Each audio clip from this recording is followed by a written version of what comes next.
हळद रुसली कुंकू हसलं मालिकेत सध्या खूपच ट्विस्ट येत आहेत. बाळजाबाई अनसूया आणि समरला घराबाहेर काढायला निघालेले असताना झालं उलटंच. बाळजाबाई आणि आढळरावांचा घटस्फोट झाला. हे शक्य झालं कृष्णा, दुष्यंत आणि आढळरावांमुळे. बाळजाबाईने स्वतः घटस्फोटाच्या कागदावर सह्या केल्या. हा पण बाळजाबाईने सही करताना दुष्यंतला खूप समजावायचा प्रयत्न केला की दुष्यंत, जर माझा आढळरावांसोबत घटस्फोट झाला तर तुझंसुद्धा या घरातलं अस्तित्व कायमचं संपून जाईल. पण दुष्यंत शांतपणे बाळजाबाईचं बोलणं ऐकत असतो, कारण त्याला पहिल्यापासूनच रांगणे पाटलांच्या संपत्तीची हाव नव्हती. दुष्यंत आजपर्यंत खूप प्रामाणिकपणे वागत आलेला असतो.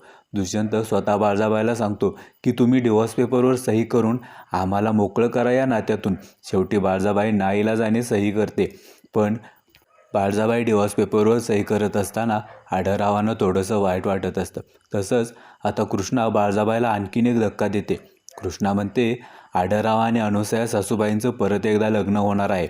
आता बाळजाबाईंना हे ऐकून खूप त्रास झालेला असतो, पण बाळजाबाईने अजून हार मानलेली नसते. हार मानेल ती बाळजाबाई कसली? आता शेवटी कितीही काही झालं तरी आई ही आई असते, म्हणून दुष्यंत बाळजाबाईला समजावायला येतो. पण बाळजाबाई दुष्यंतला सांगते, दुष्यंत, मी तुझी आई आहे, पण तू माझं चांगलं पांग फेडलंस रे. तुझ्या बायकोचं जाऊ दे, ती माझ्या रक्ताची नाही, पण तू माझ्या रक्ताचा आहेस दुष्यंत. तू माझ्या दुधाचं कर्ज असं फेडलंस. तुला तुझ्या आईचं दुःख का दिसत नाही दुष्यंत? बाळजाबाई दुष्यंतला सांगते, ती अनसूया आता जरी तुला भोळीबाबडी दिसत असली तरी एक दिवस ती तुझ्या विरोधात जाईल आणि फणा काढून तुला डसल. अरे ती नागिन आहे, नागिन. पण दुष्यंतला बाळजाबाईचं म्हणणं पटत नसतं. दुष्यंत बाळजाबाईला सांगतो, अजूनही वेळ गेलेली नाही, सुधरा जरा बाळजाबाई.